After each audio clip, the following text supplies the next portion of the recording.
Weight Watchers now offers access to affordable GLP-1s. It works for members like, I'm Haley, and I've lost 100 pounds. Weight Watchers has everything I need, from weight loss medications to nutrition support and help with my side effects. It's all in one place. Weight Watchers handles the insurance for you and offers affordable cash pay options. With our program, our members are losing more weight with expert nutrition and side effect support. I'm Mike, and I've lost 135 pounds. Weight Watchers prescribing GLP-1 medications. It's been life-changing. I'm Sharia, and I lost 80 pounds on Weight Watchers. I realized that it would take more than a prescription to lose weight and feel good on a GLP-1. Better results, expert support, lose more weight, make it last. I can't imagine doing a GLP-1 without Weight Watchers. Get started for as low as $25 at weightwatchers.com/new. Medications require eligibility and prescription. Patients on 15 milligrams of trizepatide had an average of 21% weight loss in a 72-week clinical trial when paired with diet and exercise. First month as low as $25 with a 12-month Med Plus plan. Does not include the cost of GLP-1 medications. Hey y'all, and welcome to another episode of the Millennial Management Podcast. I am your host, Brandy, the Millennial Manager, and today is Wednesday, bitch, inside of motherfucking Patreon, ho. Outside of Patreon is Friday, and no matter what day you are listening to me, bitch, I hope you are having a good motherfucking day. Now, today's topic is kind of going to be a mix of things because there was a lot happening on social media last week with Emma Grede, with her comments about working from home culture, how it hurts women long term. So many things that she said. And when she said women, she was talking about specifically mothers, how it hurts mothers long term. But I want to kind of break down some of this because, yes, there are benefits to working from home, but yes, there are cons to working from home. She made comments basically saying, like, you have to be visible at all times. Like, that is your key to success. And I do not agree with that because Black women have been visible in the workplace for a very long time. However, we are likely to, or the most likely to be underpaid, all right, not promoted to roles and positions in leadership, and really hit glass ceilings much faster than everybody else. So I just, what she's saying, it sounds so monumental, but it's really not. And then you have to also break down her experience with white proximity. Just like I said on social media, she is married to a white man. She was raised by a white woman. She has no experience or no relationship, I believe, with her father. At least she did not live with him. And her mother worked for Morgan Stanley, like the accounting firm, wealth management. So when she talks about this hard work and this hard life, I'm just not seeing it because there are a lot of comments saying, oh, she used to be poor. And so I thought that. But then I looked up where her mother used to work. Her mother worked in wealth management. So I'm not saying her mother was extremely wealthy, but they weren't poor. This narrative that they were poor, I think, is something that the internet kind of took hold of. I don't necessarily believe that Emma is pushing this, but she is also not correcting it. She also doesn't really talk about the fact that a lot of the wealth that she has amassed over the time of being a CEO has come from her spouse. So when she talks about this corporate experience, she is talking about it coming from a leadership aspect, where she has an enormous amount of privilege. She is not talking about it coming from the aspect of someone who is an intern, or is newly employed, or maybe middle management. She is not talking about it from that aspect. So it's always interesting to see people agreeing with her when I don't think that they know what the fuck they're agreeing to, because there are several anomalies that has happened in this woman's life. Number one, her mother was a single parent, but it does not seem like she was poor, okay? So even I said she was poor because I saw that online, but after looking up her mom, I'm like, girl, she is not poor, or at least she did not come from poverty like a lot of people were pushing. Okay. Also, she said that she worked like these hard jobs from the age of 12, and she did like newspaper delivery services. That's in middle school. That's not a hard job. Does it instill responsibility? Yes. But a lot of these like ultra wealthy people like to push this idea of humble beginnings that aren't as humble as they claim. Right? Gary V, he talks about all the time how he came from nothing and all this other stuff. His dad owned a liquor store or some type of party store or something, which amassed wealth for him to be able to launch off of that. So they all have this like hidden background, and then they get in to tell us like we're not working hard enough, we're not pushing hard enough. And so you have to be careful with content like that. But as it pertains to her comments about working from home and how it affects mothers, I really don't agree with that at all. I feel like in a setting, I think it depends on where you work. Number one, who is in leadership. So there are a few things that that you have to take into account when you say working from home is bad for mothers. So flexibility and autonomy is important for any employee, right? You need to establish flexibility for them to be able to get their job done without feeling like this immense amount of pressure and stress to get their job done. Let these people work. You don't have to stand over them. You don't have to micromanage them. And it's almost like she's a little bit obsessed with like small things of micromanagement, like visibility. That requires her to be able to see them 100% of the time. And she has to be able to control the narrative or control how far they move in their career. And she knows her position. So why do you need to do that? And it's just so weird to me.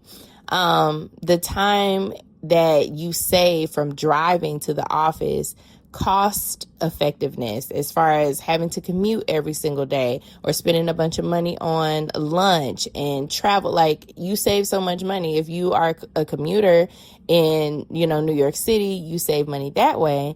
But people who are like living in a place like Detroit or Atlanta, or hell, even Tallahassee, Florida, you got to have a car. You cannot live in Detroit and not have a car, because even the city bus does not take you from end to end.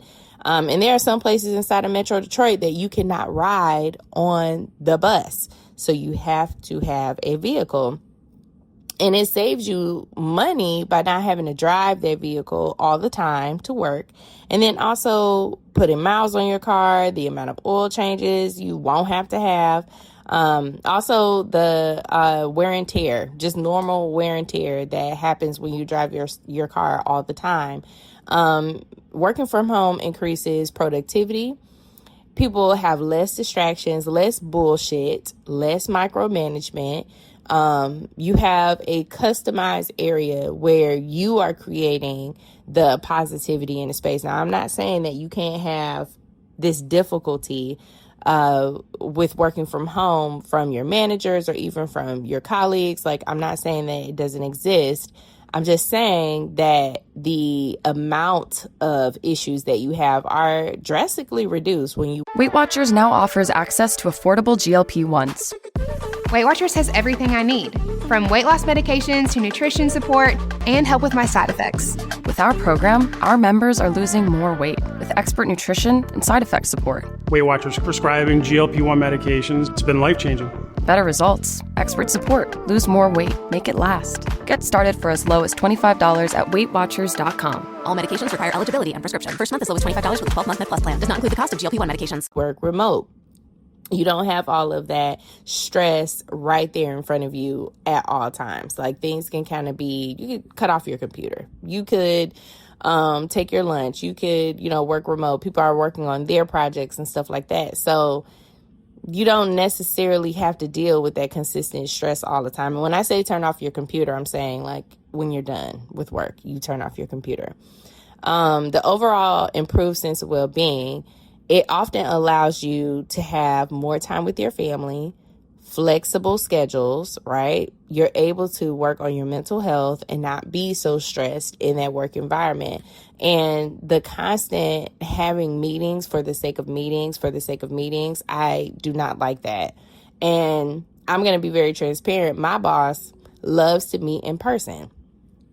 I hate it. When I had to lead our administrative meeting last week, I said, can I lead this meeting how I want? And he was like, yeah, absolutely.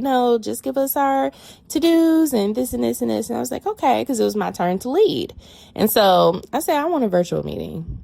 And do you know he enjoyed it so much?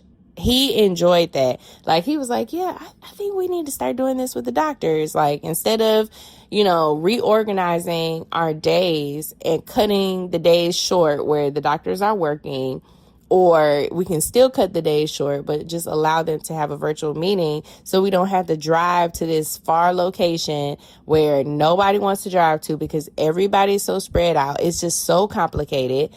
And I pitched it to him while we were in that meeting, and he was like, yes. Like, it's so stressful for the doctors. They complain about it all the time. Nobody likes to do it quarterly. And we were at one point having to have monthly meetings because everything, like, we were growing at a very fast rate.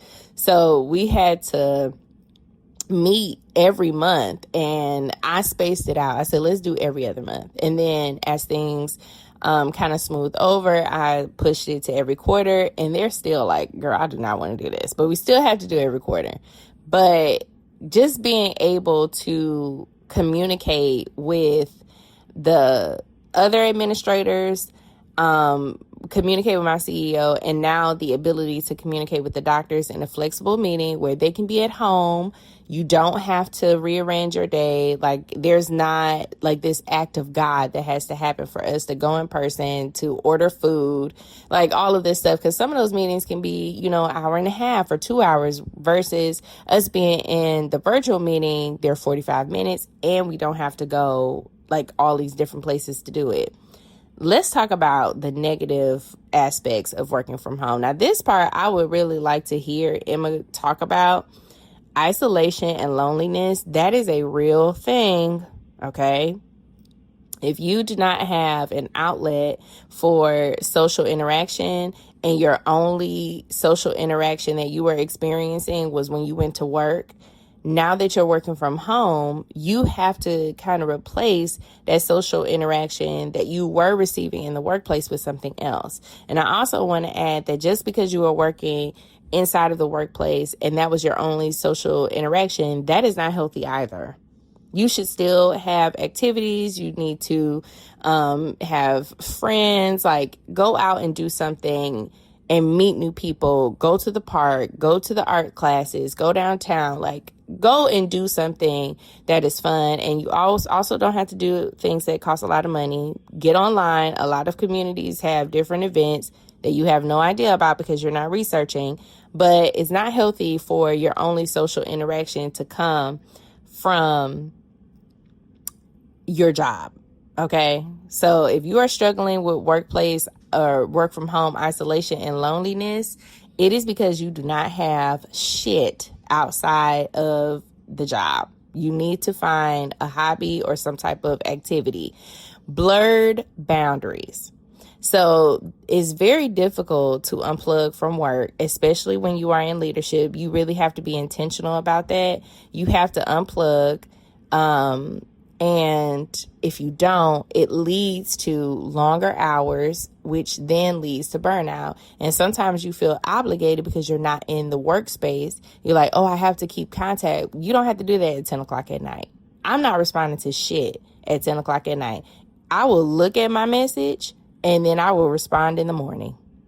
I swear to God, like even last night, I got a message at 6:30 from someone who told me they were going to call me, earlier in the day. They did not. And so they called me at 6:30 and then sent me a text and said, hey, I was just giving you a call. I knew what they were calling for. However, I am out shopping with my daughter for her prom dress. There is no way in hell I am going to be on my AirPod talking to you about something that happened at work that can be dealt with today, like as in a new day. And I'm going to miss this time with my family. So that's a boundary. And I sent a text, hey, thank you for giving me a call back. However, it is a little bit late for me. I am busy right now. We can table this until the morning. And because there's no emergency, I already knew. And plus, my industry, there is no such thing as an emergency because it's dentistry, okay? Ain't nobody gonna fucking die. If you are in that much pain, the answering service tells you to go to urgent care. Seek a medical professional because this office is closed or like the schedule is full or whatever. Like if there's an emergency and they're in so much pain that we cannot accommodate them, they need to go to urgent care because at that point there may be something more serious happening. So also know where you work, okay, guys? If you're a doctor, you got to do what you got to do. You signed up for that when you went through medical school, okay? The next thing is communication gaps. Like sometimes when you email somebody, they don't always get the email right away because either they don't have notifications on or they just miss. So it causes a delay in collaboration. That's why I really like using Teams because Teams goes directly to my cell. You're listening to this podcast, so I know you've got a curious mind. Here's a helpful fact you may not know yet. Drivers who switch and save with Progressive save over $900 on average. Pop over to Progressive.com, answer some questions, and you'll get a quick quote with discounts that are easy to come by. In fact, 99% of their auto customers earn at least one discount. Visit Progressive.com and see if you can enjoy a little cash back. Progressive Casualty Insurance Company and Affiliates. National average 12-month savings of $946 by new customers surveyed who saved with Progressive between June 2024 and May 2025. Potential savings will vary. The new Wegovy pill is now available through Weight Watchers. Powerful GLP-1 results in a simple pill at the lowest price available. And with Weight Watchers, you can get doctor support and personalized nutrition programs. See if you qualify at weightwatchers.com. Ad not reviewed or approved by Novo Nordisk. But the notifications do turn off after business hours. So after your business hours or contracted hours, you do need to shut that shit down because it will just lead you down to all the things that we just talked about. Lastly, distractions. When you are working from home, that is not an excuse for you to not make sure that your kids are out of that space. You still have a job to do. You're still being paid to do that job. And if you have the ability to pay for childcare, you need to put your kids in daycare because you're not going to be able to work like you need to because of that. And it's just that simple. Kids can be a distraction while they're gorgeous, beautiful, lovely, funny, hilarious. Like they're just amazing, right? They can also be a distraction when you're trying to work. So you have to make sure that if you have some household responsibilities, you kind of put a boundary around that, like cooking and all of that stuff. Maybe do it on your break or take your laptop in the kitchen if you have that flexibility. But don't just be sitting at home on your ass when you know you got work to do. Okay? Okay. Thank you very much. Now, those are some of the things that I would like Emma Grede to talk about. And I also would like to see her be more transparent about how she acquired the level of success that she has, because it is through who she married, who she is aligned with, and also her upbringing. I mean, all of those things tie into that. And when you come over to America, you got to be careful with like thinking that everybody's experience is a blanket one, because it's not. Right? There are Black women who are soaring in corporate America. There are some who are not. There are some who have this glass ceiling. There are women who are not Black that are really struggling, you know, in the workplace. And for her to make like extremely blanket statements saying motherhood, not motherhood, but work from home culture is, you know, hard on moms, is really not. It's actually the best for mothers to have that type of flexibility, or parents, period. I would also like to see her stop aiming these messages at moms, because all it does is create mom guilt. It's so many mothers who struggle with mom guilt, and I know she tries to say like, oh, I don't have any mom guilt, I don't have any stress, so you shouldn't, and whatever. But it's like, girl, she got nannies. Her kids are not her kids are not solely dependent on her. She has the money to have a team to make motherhood as easy as possible, or parenthood as easy as possible. And so even the fact that she has a spouse is a place of privilege, which I understand that as well, because I am married and have been for a long time. I don't know what it's like to be a single parent at all. I have friends who are single parents, but I am not. I have never had to deal with that. So it's not fair for me to make blanket statements when I know for damn sure that it's some moms who are single or who are living off of one income. They may not have the support of their spouse. And I have to be transparent with that. I have to, because I know for a fact there are single parents who follow me. And I know for a fact that, you know, my privilege of being married, I don't have to worry about money. Like, I don't, because I also have a husband, right, who also makes good money. So the, you know, reality is a little bit different for me. Now, does it make the reality that I live less valid? No, but I also need to address it. And that's where I think Emma is not.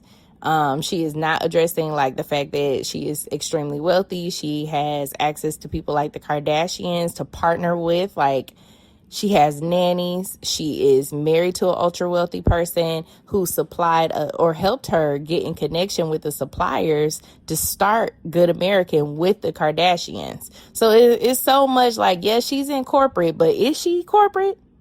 Is she? Like, is she really working the same experience that we are, or that working up the ladder part? That's the part that she did not have to do. It was a linear move, okay? And we are not going to act like that ring did not play a big ass fucking part in it, okay? Thank you very much. That is going to be all for today's podcast. I hope you enjoy your lunch break, because I know that's when you're listening to me, bitch, because it is like after 9 when this is uploaded, or you may have the luxury of listening at home. Either way, I hope you're having a good motherfucking day, bitch. Patreon, this episode is a huge thank you to you, because, baby, as someone who works in corporate America, is a mother, is a, you know, content creator, podcaster, entrepreneur, this shit is difficult, okay? And a lot of things overlap, and we're in prom season, graduation season. All of these things are happening right now. So my time, what I think, you know, I have the time to do, I don't always have the time to do. And Patreon has been so gracious, and I just really appreciate you guys giving me the space to jump in and do what I need to do. And when I have those moments where I have to take a step back, y'all still fuck with a nigga, and I appreciate it. But that is going to be it for today. Thank you so much, y'all. Make sure that you are following the podcast so that you do not miss podcast updates. And also check out some of those comments that Emma Grede made. And you come up with your own conclusion. Like, don't just take whatever I'm saying and live and eat off of that. But take what I'm saying and follow the videos and form your own opinion. Okay, bitch? Have a good motherfucking day. I'll talk to y'all ass later. Bye. The new Wegovy pill is now available through Weight Watchers. Powerful GLP-1 results in a simple pill at the lowest price available. And with Weight Watchers, you can get doctor support and personalized nutrition programs. See if you qualify at WeightWatchers.com. Ad not reviewed or approved by Novo Nordisk. If you like the show, please take a moment to rate, review, and subscribe. It really does help the show to grow. Thank you for listening.